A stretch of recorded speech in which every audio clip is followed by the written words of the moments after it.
mais interessante e cada capítulo deixa a gente, sabe, com a pulga atrás da orelha. Você lembra quando o Eduardo Bolsonaro falou que ia lá para os Estados Unidos e os ministros do Supremo Tribunal Federal ficavam rindo, fazendo chacota? Pois é. Agora ele quer terminar o serviço. Adivinha? O negócio dele agora é na Europa. Já tem data e já tem plano. E eu vou te contar esse plano dele, que está muito bem elaborado. Você vai entender um pouquinho disso aqui. Outro ponto que a gente vai falar, ainda sobre essa nossa novela preferida, é sobre a reação do Supremo Tribunal Federal. Pois é, o Bruno Zambelli, que é deputado, ele fez uma publicação citando uma matéria do Globo. E nessa matéria do Globo, eles falam que o STF tem uma carta na manga para enfrentar o Donald Trump. O negócio é que essa carta na manga que o STF acabou de anunciar é uma verdadeira bomba atômica. Você não entendeu? Se eles fizerem isso, se realmente eles agirem dessa forma, esquece. Compra sua passagem, porque aqui vai dar ruim. Outro ponto que a gente vai falar. Tem reação contra os ministros e eles estão deixando passar batido. Ó, escuta o que eu estou te falando, eu já avisei e vou avisar de novo. Seção 301. Ela é mais brutal do que a lei Magnitsky contra os ministros do STF. E aí eu já tinha feito um vídeo, eu estava de viagem no domingo e eu gravei um editorial para vocês falando sobre isso. Dá uma olhada. A lei Magnitsky, ela é tão brutal, mas o governo Lula está reagindo, o STF está reagindo. Agora, a seção 301 fez com que o governo Lula vá lá, peça para os Estados Unidos parar, porque senão o jogo vai ficar bem mais pesado contra o Brasil. E ainda vamos falar de outra novela preferida que interfere muito na nossa novela aqui, a do Maduro. Pois é, tem uma nova ação e uma nova acusação feita direta pelo Marco Rubio sobre o ministro da Justiça da Venezuela. E aí, foi meio que um ultimato. Não é à toa que o Maduro correu e se escondeu num bunker. Se eu tivesse na pele do Maduro, eu não ia fazer diferente não, né? Mas ele disse que tem uma carta na manga também. E a carta na manga dele é muito grande. Ou seja, 4,5 milhões de forças, segundo ele diz. Mas será que é tudo isso mesmo? Aqui eu vou te explicar. Então, antes de mais nada, se você não é inscrito no canal, inscreva-se no canal. Dá uma força pra gente. A gente tá quase batendo nossa meta, hein? De 2 milhões de seguidores. Recado, tá? Você que acompanha a nossa notícia, você vai ver que todas as matérias a gente busca fontes fidedignas. Aqui não tem o risco de você ficar caindo em fake news. Cada matéria a gente busca, a gente confirma para que você fique literalmente muito bem informado. Então, vai lá, curta, compartilha e se inscreva para sempre receber esse tipo de informação. E vamos para a matéria, que eu sei que você não está aqui pelos meus lindos olhos azuis, está aqui pela nossa novela preferida e esse duelo de titãs que está cada vez mais interessante. Bora para cima. Pois é, pessoal. Bananinha, 03. O que mais que eles chamavam o Eduardo Bolsonaro, hein? Parece que a piada virou pesadelo. Saiu até uma matéria da Globo News, né, reconhecendo que tanto o Paulo Figueiredo quanto o Eduardo Bolsonaro são, na verdade, grandes articuladores. E aí, o trabalho que eles fizeram lá nos Estados Unidos abalaram, de certa forma, a estrutura do Supremo. Eles não imaginavam nunca, né? Eles riam quando falavam em qualquer possibilidade do Donald Trump sequer citar os ministros do STF aqui no Brasil. E aí, o cara conseguiu convencer o Donald Trump a se tornar inimigo dos ministros do STF. Agora ele quer continuar o trabalho, mas ele não quer continuar lá nos Estados Unidos, ele quer continuar na Europa. E aí, voa lá. Olha essa matéria aqui. Matéria do Igor Gadelha, hein? Então, citando a fonte para vocês, Metrópolis, Igor Gadelha, todas as nossas matérias, a gente cita a fonte para ninguém vir com mimimi depois, falando que tem fake news aqui, tá bom? O Eduardo Bolsonaro já tem data prevista para ir à Europa, articular contra Alexandre de Moraes. Agora, eles não estão rindo mais não. Agora não é bananinha mais não. Literalmente eles estão com medo do efeito que isso pode dar lá na Europa. E aí, tem, vamos dizer assim, um uma piadinha sarcástica por parte do Eduardo Bolsonaro sobre essa data que ele escolheu. Quem traz a informação é o Paulo Figueiredo para o jornal Metrópolis. Mas tem uma piadinha que essa data foi escolhida a dedo. E eu vou te explicar o que é. O deputado Eduardo Bolsonaro e também o jornalista Paulo Figueiredo, já não é mais tratado como blogueiro, agora virou jornalista, né, porque estão com medo, já tem uma data prevista para viajar à Europa e buscar as sanções contra o ministro Alexandre de Moraes. A coluna do Igor Gadelha, o Paulo Figueiredo deu uma entrevista e disse que a previsão é que eles vão desembarcar lá no continente europeu no dia 12 de setembro.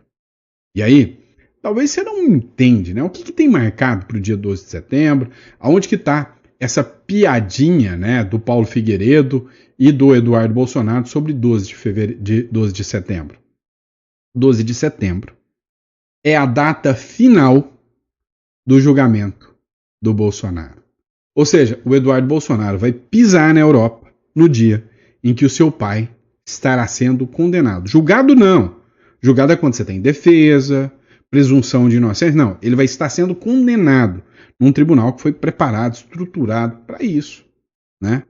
Só para você ter uma noção, o Igor Gadelha publicou o seguinte: de acordo com o jornalista, não é mais blogueiro, não é neto de ditador, agora eles estão chamando ele de jornalista. Olha o medo, hein?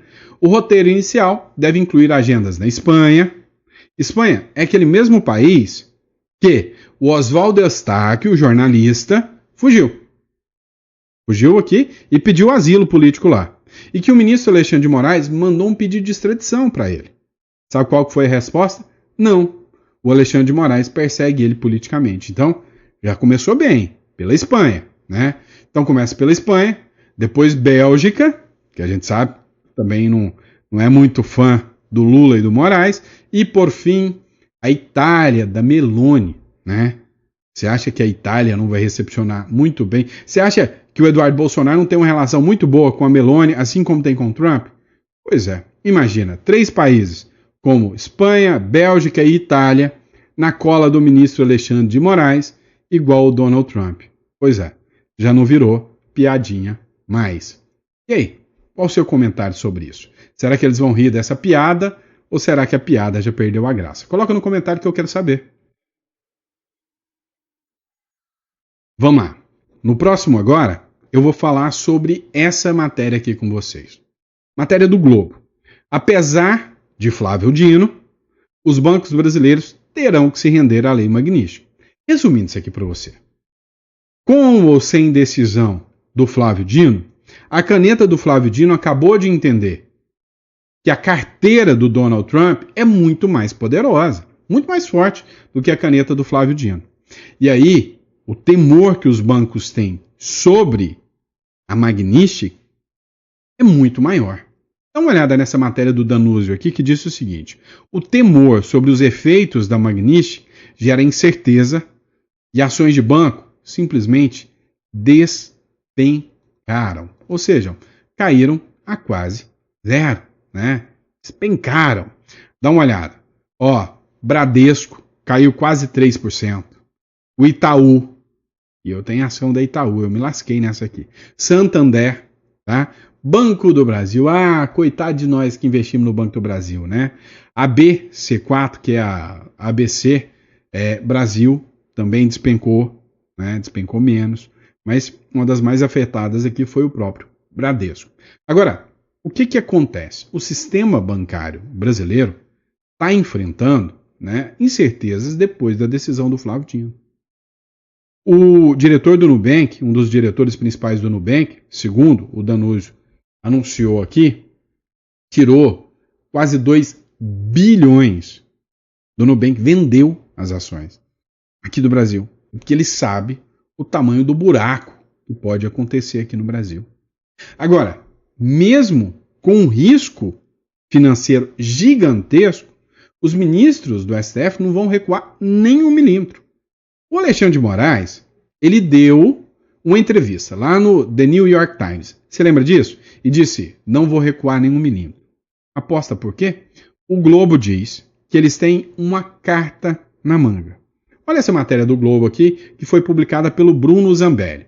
Após reação do Flávio Dino à Magnitsky, o STF guarda uma carta na manga em caso de escalada do Donald Trump. Pois é, segundo essa publicação, a próxima carta na manga do Supremo Tribunal Federal é muito mais grave e sombria do que só uma decisão do Flávio Dino. Há especulações, segundo essa matéria do Globo, né, da Malu Gaspar, que eles podem bloquear ativos ou contas de empresas americanas com interesse no Brasil. É da lapada de novo na Starlink, né? É da lapada na Wise, é da lapada num monte de instituições, PayPal, que funciona aqui, Microsoft, né? Tudo isso aí pode chegar aqui, WhatsApp, pode chegar aqui no brasileiro. E aí, você consegue imaginar o tamanho da retaliação que o Donald Trump faria se uma medida dessa acontecer? O tamanho da retaliação, o tamanho da provocação que é isso, se os ministros do STF realmente fizerem isso. Não sou eu que estou falando, tá aqui na fonte, ó, matéria do Globo, do Lauro Jardim, ou melhor, da Malu Gaspar, desculpa, para falar que depois eu não estou citando a fonte. Na prática, são 200 milhões de brasileiros que vão para a forca, vão ser o boi de piranha para salvar 11. Lembra da história do boi de piranha que eu te contei? Que eles sangram um boi, jogam no rio para todas as piranhas irem lá comer o boi. E aí a boiada passa? Pois é, aqui é o contrário. Eles sangram a boiada inteira, jogam a boiada no rio para as piranhas se fartarem ali e os 11 bois supremos passam enquanto a gente está aqui sangrando. Deu para você entender o tamanho da pancada? Vamos lá. O Poder 360 também fez uma publicação nesse sentido. A estratégia do STF para os Estados Unidos. Olha a doideira. Não, eu vou até ampliar para vocês lerem. A corte ergue a voz e resiste, esperando que os Estados Unidos concluam não avançar no confronto direto com o judiciário brasileiro. O André Marsiglia, que é um advogado, constitucionalista e comentarista político, ele disse o seguinte: a corte, o Supremo, erguer a voz, esperando que o judiciário, que o Donald Trump tenha medo de confrontar, que vai recuar, segundo o André Marsiglia, é a mesma coisa de você estar perdido na selva, tá andando no meio da selva, de repente se depara com um urso gigantesco e começa a gritar, achando que o urso vai sair correndo de medinho de você. É a mesma coisa. Ou melhor, vamos trazer aqui para as falas da própria Globo News. É a mesma coisa de um mico que pesa aí 500 gramas, começar a gritar perto de um gorila de 500 quilos e achar que vai fazer o gorila correr, né? Piada. O gorila vai pisar em cima do mico e vai massacrar o mico. Literalmente é isso que está acontecendo, né? Literalmente é isso que vai acontecer. No próximo bloco, a gente vai falar de algo ainda mais grave do que poderia ser a Lei Magnitsky. Espera aí para você acompanhar. Bora lá, pessoal. Você está vendo que a Lei Magnitsky está chegando igual um trator. O Supremo não está recuando. O Lula está adorando, está achando o máximo, né, essa aplicação dessas sanções contra o Brasil, tarifaço. Só que tem uma coisa que o Lula não está achando o máximo. Por quê? Porque tem um efeito ainda mais devastador do que a Lei Magnitsky. Esse tipo de informação você não vê em qualquer lugar, não. Dá uma olhada. O governo Lula pediu aos Estados Unidos a revisão da investigação contra o Brasil. Até agora, toda hora que o Trump vai fazer, aumentou o tarifaço, cara, eles nem banaram o rabinho. Falaram, não vou conversar com o Trump, não vou recuar, estão atacando a minha soberania. Mas essa aqui, eles não ficaram nesse papinho de soberania, não. Eles, sinceramente, foram atrás.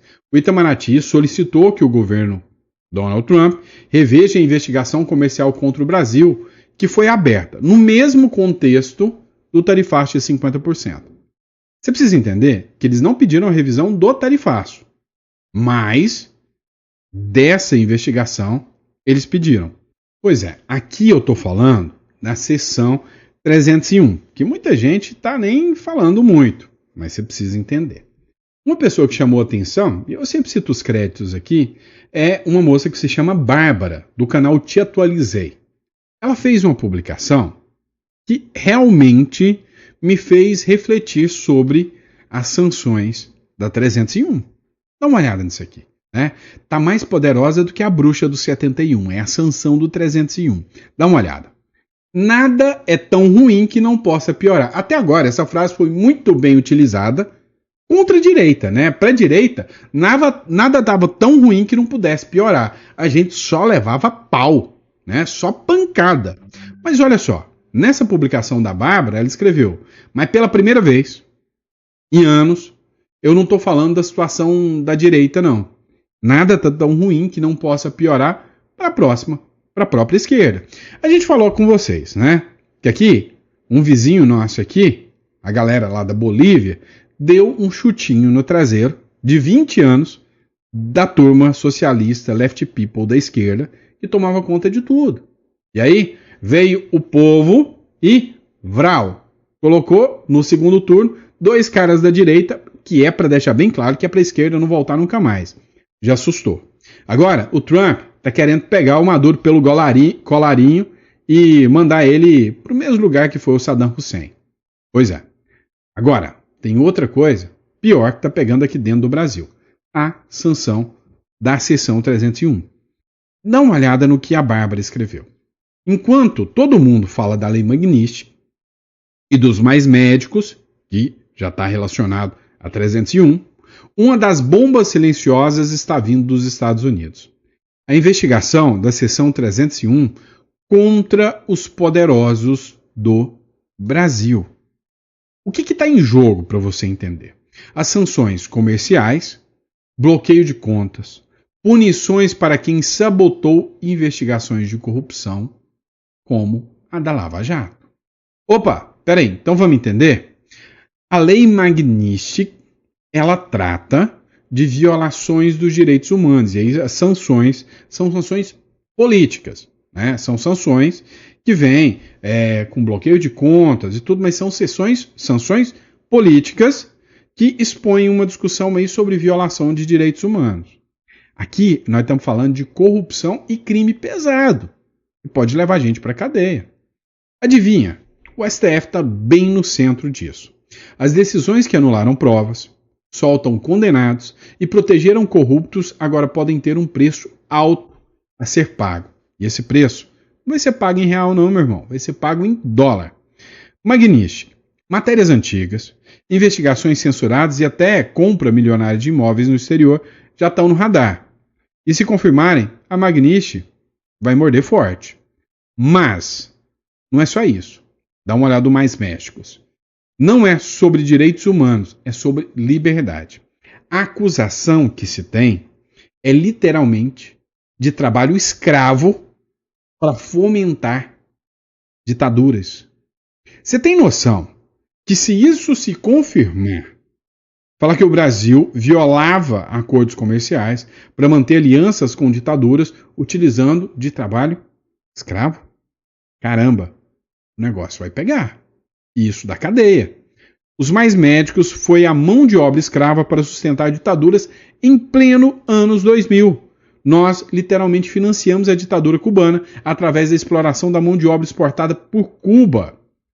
Os ministros podem tentar até uma saída honrosa, mas se condenarem Bolsonaro antes de uma anistia, podem dizer adeus a viagens internacionais e até ao próprio dinheiro. Também vamos falar de censura, né? Enquanto eles tentam se salvar, querem regular as redes sociais. Ou seja, censura disfarçada de proteção, tirando dos pais o direito de educar os seus filhos e entregando o Estado no controle total. A pior ditadura é a ditadura do Poder Judiciário. Contra ela não há a quem recorrer. O Brasil vive uma ditadura do Judiciário. É por isso que nós precisamos estar informados e preparados, unir e resistir. E as informações da Bárbara foram interessantes pelo seguinte: como eu disse, a seção 301 ela vai buscar informações muito mais profundas do que a lei Magnitsky. A lei Magnitsky ela já foi utilizada, ela já foi sancionada e ela buscou ali literalmente, né, decisões que atentam contra liberdades do povo. Agora, a seção 301 ela vai buscar o seio da corrupção. Ela vai lá no Peru saber por que a turma da Lava Jato foi condenada no Peru, por que o Lula mandou buscar uma corrupta do Peru e quais são os elos de ligação que existem. Meu amigo, o tsunami está só começando. E você vai acompanhar em primeira mão tudo isso que está acontecendo, tá? Agora, no próximo bloco, a gente vai falar literalmente sobre os Estados Unidos entrando com o pé na porta e arrancando na marra gente que ele não gosta. Quer ver? Vem comigo. Pois é, eu estou falando do ditador da Venezuela, Nicolás Maduro, e todos os seus aliados. Os Estados Unidos já entenderam que não basta mais ficar naquele papinho, né, de vamos aqui impor sanções, vamos impor restrições comerciais. Não, os Estados Unidos viram que quando existe gente igual o governo brasileiro, ele financia essas ditaduras com os mais médicos, com construção de Porto de Mariel, ele compra petróleo da Rússia para financiar a guerra da Ucrânia. É isso que os Estados Unidos acusam. Eles sabem que você sanciona um país, mas ele acha um jeitinho de burlar aquilo. Agora, você tem que entender uma coisa. As sanções até que dá para desviar, mas bala não faz curva. Bala vai direto no alvo. E é isso que eles estão querendo utilizar contra o Maduro. Dá uma olhada nessa matéria da Gazeta do Povo. Os Estados Unidos acusam o ministro da Justiça da Venezuela e sua gangue, chamou de gangue, criminosos, bandidos, de destruir o país e anunciam sanções. O governo dos Estados Unidos acusou nesta segunda-feira o ministro do Interior e Justiça da Venezuela, que é o Diosdado Cabello, né, e a sua gangue de destruir o país, prolongado pela terceira semana a troca de recriminações após elevar para 50 milhões a recompensa por informações que levarem à prisão do Maduro. E aí, quem fez essa acusação foi o Marco Rubio, né? E o Christopher Landau. Foram os dois que fizeram uma publicação na Rede X e declarou que Cabello e sua gangue de criminosos brutais, em referência, né, ao povo, em referência, né, aos aliados do Maduro, que eles destruíram o país. E aí, o próprio Christopher Landau disse que ele não passa de dezembro. E aí, para o negócio ficar mais interessante, o Maduro dobrou a aposta. Eu já falei sobre essa matéria com vocês, mas agora é interessante porque é a hora 1 da Globo, do G1, informando. O Maduro, nossa, tão poderoso, tem 4,5 milhões de milicianos e ameaça os Estados Unidos. Escuta isso aqui. A Globo fala que não fica nem vermelha. O presidente da Venezuela, Nicolás Maduro, anunciou a mobilização de mais de 4 milhões de milicianos em resposta ao que chamou de ameaças americanas. Maduro disse que vai ativar um plano especial de segurança com soldados nas milícias venezuelanas armados com fuzis e mísseis para defender a soberania nacional. A declaração aconteceu enquanto os Estados Unidos enviam navios de guerra para o Caribe em operação contra o narcotráfico. E semanas depois de o Departamento de Justiça americano dobrar a recompensa por informações que levem à prisão de Maduro. Ele é acusado pelos Estados Unidos de envolvimento no narcotráfico e de representar uma ameaça à segurança. Pois é, 4,5 milhões de milicianos.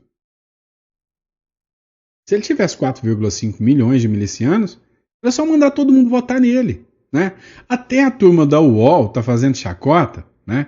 Por quê? Porque eles entenderam que o jogo é um pouquinho mais diferente. Dá uma olhada. Essa matéria foi publicada pelo Bruno Zambelli agora, a turma do UOL. O Trump enviou 3 navios militares para a Venezuela. E aí, até o UOL já está repercutindo isso aqui. Estão rindo de nervoso, porque sabem que mais um ícone da esquerda está prestes a cair. Acompanhe essa matéria. Absolutamente nada. Bom, vamos para o nosso assunto do dia. Jamil colocou há pouco uma sua coluna disponível para você na nossa página do UOL, que já está entre as mais lidas e que tem a ver com mais uma ação de Donald Trump. O presidente dos Estados Unidos mandou 3 navios militares para a costa da Venezuela. O governo Trump enviou para a costa da Venezuela 3 navios militares sob o argumento de que serão usados para lutar contra o tráfico de drogas em águas internacionais. E esse gesto acendeu um alerta entre os diplomatas, né, entre as diplomacias do Brasil e de diversos países latino-americanos. De acordo aí com algumas fontes, os barcos devem se aproximar da região até a noite desta quarta-feira. Queria que você relatasse para a gente sobre essa ação do governo de Donald Trump e por que ele faz isso, Jamil. Vamos lá, Fabíola, porque isso é extremamente importante e eu diria delicado. Desde o governo de Donald Trump, e o Sakamoto tem falado sobre isso, inclusive, há uma tentativa deliberada do governo americano de classificar os grupos de narcotráfico como grupos terroristas.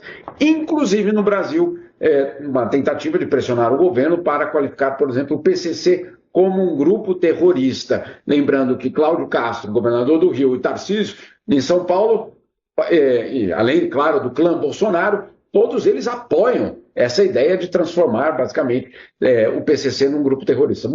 Eu apoio, e você? Você apoia isso aí? Né? Entre nós, vamos falar isso aqui. Né? A gente sabe muito bem que a mídia hoje não apoia isso de jeito nenhum. Né? Pelo contrário. Depender deles, e dependeu, eles preferiam, né, que esses membros de facções mandassem no Brasil, fossem presidentes. Né? Agora o povo, cidadão de bem, está apoiando 100% o Donald Trump. Quem aí não quer ver a sua cidade segura? Quem aí não quer ver grupos milicianos, né, sendo condenados como tal? Pois é, meu amigo. O jogo está complicado, porque está difícil até para essa turma, né, da militância jornalística defender isso. Até nos comentários, um monte de gente criticando porque eles estão passando pano, né, para organizações aí que não deveriam estar todo mundo brigando e falando que literalmente devem sim ser classificados como grupos de terror. Vamos falar um pouquinho, né, de economia? Vamos te assustar um pouquinho? Vamos lá. Olha isso aqui. Né? Você vai assustar porque é o Estadão dando uma lambada no Lula. Mas dá uma olhada. Os gastos não contabilizados na meta fiscal ao longo do governo Lula se aproximam de 390 bilhões. Não é mi de mico, não. É bi mesmo, tá? Evidenciam a fraqueza do arcabouço fiscal e explicam por que o país pratica juros tão altos. Vem cá, essa mesma mídia militante que ficou por anos e anos falando que era tudo culpa do Bolsonaro, que tudo era um problema do Bolsonaro, agora ficou tão feio que ninguém mais acredita nessa mídia, que eles estão tendo que falar a verdade e ninguém dá atenção para eles. Ninguém dá crédito para eles. Conta da desprestigiação fiscal, não é nem prestigiação fiscal, ficou justamente para quem? Para o brasileiro pagar. E a responsabilidade de quem? É de quem gasta muito mais. A recorrência com que o executivo apela a artimanhas para não ter de admitir a necessidade de mudar a meta, só desmoraliza a âncora fiscal. Moralizar o quê? Ninguém mais acredita no Brasil. Sabe, é uma gente que não tem um mínimo de vergonha na cara. Você quer um outro exemplo? Só para citar, fugindo da matéria um pouquinho, você viu o vídeo do Felca? Né? O vídeo do Felca, o Felca é um humorista que fez um vídeo muito conhecido e o vídeo viralizou, falando sobre adultização de crianças. A Damares já falou sobre o vídeo. A Leide Fontinelli já falou sobre o vídeo. Todo mundo da esquerda atacou a direita por causa dos vídeos que foram feitos. Agora o Felca faz a mesma denúncia. E adivinha? Eles aproveitam isso para fazer a regulamentação das redes sociais. Olha que doideira. Querem regulamentar. Porque ali o Felca denunciou que tinha um influenciador de esquerda, fez um né? Um influenciador de esquerda ali, que estavam adultizando as crianças. Então, nós precisamos regulamentar as redes sociais e tirar perfis, porque está chegando a adultização das crianças. Não, está chegando a eleição de 2026. Agora vem cá. É esta turma do PT que quer dizer para vocês que eles vão combater agora a adultização das crianças. Você viu essa matéria do Paulo Matias? Caiu aqui, ó. Dá uma olhada.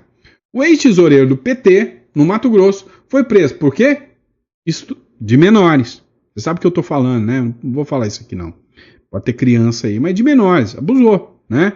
O ex-tesoureiro do PT, em Mato Grosso, foi preso na manhã desta segunda-feira em sua casa, no bairro Jardim Paulista, em Cuiabá. A ação ocorreu após a expedição de 2 mandatos judiciais decorrente de sua condenação a 15 anos e 2 meses de prisão em regime fechado pelos crimes de abuso sexual e vulnerável contra menores. Eu vou evitar falar aqui a palavra aqui. Uma das vítimas é sobrinha de sua ex-companheira, né? Então, assim, gente, essa gente que vai regulamentar as redes sociais porque estão defendendo a não adultização das crianças. Te convenceu? Não, né? Duvido. E é isso, pessoal. Obrigado pela confiança, pela credibilidade. Se você gostou do editorial, né, se as informações foram relevantes para você, coloca no comentário. Eu fiquei até o final, gostei. Você pode me ajudar compartilhando também. Faz o seguinte, pega aquela sua amiga petista, aquele seu amigo petista que é chato pra caramba, quem sabe esse vídeo pode converter ele, manda pra ele e fala, esse cara falou de você no final do vídeo. Só pra ele ficar com raiva mesmo, né? Pra ele assistir o vídeo inteiro, só pra ele chegar até o final e ver eu pedindo pra ele colocar que gostou no final, tá bom? Dá uma força compartilhando o vídeo aí. Outra questão também. Vamos entender que o Brasil tá passando por um momento difícil. Eu recomendo que você tenha um plano B para tudo isso aqui. E aí, um plano B seria você ter uma residência fora. Imagina, o pessoal do 8 de janeiro, por exemplo, se eles simplesmente tiveram numa manifestação que deu errado, ou aquela loucura, tiveram que fugir. Fugiram como clandestinos, como imigrantes ilegais. Alguns estão até presos na Argentina. Imagina se eles tivessem buscado uma residência fiscal fora, se eles tivessem um lugar para recorrer. Você deve ter acompanhado, né, que alguns países já até rejeitaram o pedido de extradição. Por quê? Porque essas pessoas são residentes de outros países. Então, se isso é interessante para você, você vai clicar aqui na descrição ou vai mandar uma mensagem aqui para o celular, tá? E a gente vai falar exatamente sobre como buscar a internacionalização. Hoje eu recomendo muito o Uruguai. Tá aqui na descrição. Um país rápido, barato, e você conseguir uma segunda residência e cá entre nós. Um país com índices de segurança jurídica, segurança pessoal, um lugar para cuidar e criar da sua família, com índices bem mais interessantes do que aqui o Brasil, tá bom? Só entrar em contato. Grande abraço e eu vejo vocês no próximo editorial.